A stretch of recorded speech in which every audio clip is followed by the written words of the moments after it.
Les youtubeurs rassemblent des milliers d'abonnés, voire des millions. Ils ont l'air si parfaits, mais certains n'ont pas toute leur tête. D'autres sont même dangereux. Bonjour les tortues et bienvenue dans cette nouvelle vidéo de Top Tortue. Comme toujours, n'oubliez pas de mettre un pouce vers le haut, de commenter et de partager cette vidéo. Ça aide la chaîne à se faire connaître. N'oubliez pas également de vous abonner et de cliquer sur la cloche pour être prévenu lorsque je sors une nouvelle vidéo. Save Marina Joyce. Marina Joyce était une youtubeuse mode beauté comme les autres à ses débuts. Elle partageait sa passion pour la mode avec ses abonnés. Dans ses vidéos, elle partageait des idées et des astuces pour sa communauté. C'était une adolescente de 19 ans, tout à fait charmante avec de grands yeux. Toutefois, son nombre d'abonnés était assez modeste pour une youtubeuse de sa catégorie. Mais elle avait des fidèles qui ne rataient aucune de ses vidéos. En 2016, ces derniers remarquaient des choses étranges. Les abonnés trouvaient qu'elle avait changé de comportement. Bien qu'elle était toujours d'humeur joyeuse et particulièrement bavarde, il a semblé que son enthousiasme eût baissé. C'est là que les abonnés les plus intrépides ont mené leur petite enquête. Pour accroître l'inquiétude des abonnés, des bleus apparaissaient sur son corps. Les théories commençaient à fuser. Certains la soupçonnent d'être battue, d'autres disent qu'on l'oblige à faire ses vidéos. Les théories vont même très loin en insinuant qu'elle avait été kidnappée par Daesh et qu'on l'utilisait à des fins terroristes. Les abonnés lui posaient des questions en commentaire, mais elle ne répondait pas et poursuivait les publications comme si de rien n'était. Toutefois, la vidéo qui a vraiment alarmé les abonnés a été publiée le 22 juillet 2016. Elle avait l'air terrifiée. Selon les internautes, il y aurait des voix qui appelleraient à l'aide. Puis d'autres voix qu'on entend hors caméra comme si on dictait ce qu'elle devait faire. Il y a des moments où elle regarde au-delà de l'objectif avec un air effrayé. C'était une évidence pour les abonnés. Marina n'allait vraiment pas bien. C'est là qu'est né le hashtag #SaveMarinaJoyce sur Twitter. Ses abonnés sur YouTube montent alors en flèche. Elle a rapidement accumulé les 700 000 abonnés en quelques jours. Mais elle n'explique toujours pas ce qui lui arrive vraiment, laissant sa communauté dans le doute, avec quelques indices que tout le monde interprète à leur aise. Le 27 juillet, elle décide de faire une vidéo pour rassurer sa communauté. Elle partage l'écran avec un autre youtubeur, Azakure, et sa mère. Marina assure qu'elle va bien et qu'il n'y a aucune raison de s'inquiéter. Sa maman confirme ses dires en expliquant que les ecchymoses sont dus à de petits incidents domestiques. Le problème est que dans la famille, les femmes ont tendance à marquer vite.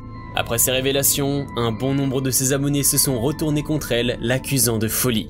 On a donc pensé qu'elle avait orchestré toute cette histoire pour faire le buzz et gagner plus d'abonnés.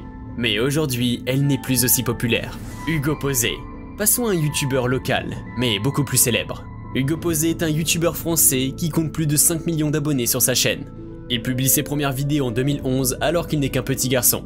À l'époque, sa chaîne s'appelle encore Multigaming. Il publie exclusivement des jeux vidéo comme Minecraft et Call of Duty. Il se construit une communauté petite mais fidèle. En 2013, il passe le cap des 400 000 abonnés. Il décide donc de faire son premier face commentary pour remercier ses abonnés. Ce concept consiste à se filmer face caméra tout en jouant à un jeu vidéo. C'est un succès, alors il le maintient pour toutes ses prochaines vidéos. Petit à petit, il abandonne Call of Duty pour des jeux plus adultes comme GTA V. Mais un an plus tard, il se lasse de cette image trop sérieuse. Il commence à poster des jeux plus décontractés du genre Flappy Bird. Et sa communauté adore. Sa page se transforme en page de divertissement où il partage des vidéos humoristiques. Il devient plus proche de sa communauté avec des vlogs et des réactions en tout genre. Mais le véritable revirement arrivera le 24 février 2014. Ce jour-là, il apprend à ses abonnés qu'il change de nom. Désormais, Multigaming devient Hugo Posé. Ses contenus sont beaucoup plus personnels. Il présente son nouveau concept, le vendredi des vrais, où il raconte des anecdotes. Et les vrais, ce sont ses abonnés. En 2015, son ascension continue et il reçoit le bouton YouTube Play à l'occasion de son premier million d'abonnés. Son succès ne s'arrête pas là et il publie régulièrement des vidéos, jusqu'à ce fameux 2 juillet 2021. Sa dernière vidéo est une collaboration avec son ami Fast Good Cuisine. Puis plus rien. Il fait une petite apparition sur la chaîne de Fast Good Cuisine en novembre 2021, mais c'est tout. Les internautes se posent alors des questions. L'explication la plus probable serait une dépression. Mais pourquoi? Pourtant, sa vie semblait si parfaite. Experiment Boy. Experiment Boy est ce qu'on appellerait un nerd de la plateforme YouTube. Comme son nom l'indique, il filmait des expériences qu'il publiait sur Facebook. Il se spécialisait surtout dans la chimie et dans l'électronique. Suite à ses posts, il a accumulé des milliers d'abonnés. Mais personne ne sait ce qu'il cachait derrière son air intelligent et cultivé. Experiment Boy est un youtubeur français. Son vrai nom est Baptiste Mortier-Dumont. Il est né le 17 mai 1994. Il est tout à fait clean dans son entourage et paraît normal dans ses vidéos. Il a fallu attendre 2020 pour que son véritable visage soit dévoilé. En fait, Experiment Boy est un véritable prédateur sexuel. Pire encore, c'est un pédophile. En juillet 2020, Numérama lance un mouvement #balance ton youtubeur. Plusieurs personnes répondent à l'appel, mais le nom d'Experiment Boy reviendra souvent. 13 jeunes garçons au total accuseront Baptiste de les avoir abusés sexuellement. Sa manière d'opérer est bien subtile, ce qui rend l'acte plus terrible encore. D'abord, il identifiait ses plus grands fans et sélectionnait les gays. Ensuite, il sympathisait avec eux en public. Il fait un premier contact et lorsque sa victime réagit bien, il l'invite à des conversations en privé. Le reste se passe sur Skype. Il invite les garçons pour une masturbation simultanée en live. Encore influençable, ses victimes acceptent. 13 jeunes garçons au total accusent Baptiste de les avoir abusés sexuellement. Il y a des échanges de textos, de photos et de vidéos de nature sexuelle. Toutes les victimes identifiées de Baptiste MD étaient mineures. 5 d'entre les 13 qui ont fait des aveux avaient moins de 13 ans au moment des faits, qui ont duré entre 2013 et 2019. Étant majeur, c'est tout naturellement que Baptiste est accusé de corruption de mineurs. Il aurait profité de sa notoriété pour abuser de ces jeunes qui ne pouvaient pas être réellement consentants. Mais Experiment Boy nie totalement les faits dont on l'accuse. Il parle à la police par le biais de son avocat qui dit que toutes les allégations sont fausses. Il communique ensuite via Twitter pour prévenir qu'il intente un procès à ses détracteurs. Depuis, on n'a plus entendu de nouvelles de lui. Il a même arrêté de poster des vidéos. Le youtubeur terroriste. Omar C est un jeune Algérien de 21 ans. Il a construit sa notoriété sur internet par le biais de sa chaîne YouTube à vocation humoristique. Cette chaîne portait le nom de Mamadou Sekpa et avait déjà pas mal d'abonnés. Et il publiait souvent des sketchs. Ses vidéos ne contenaient pas vraiment de politisation évidente. Pourtant, c'est ce qui va le faire tomber. À côté de ses partages envers sa communauté, Omar C consommait régulièrement des contenus de propagande djihadiste. Il avoua plus tard qu'il était comme drogué.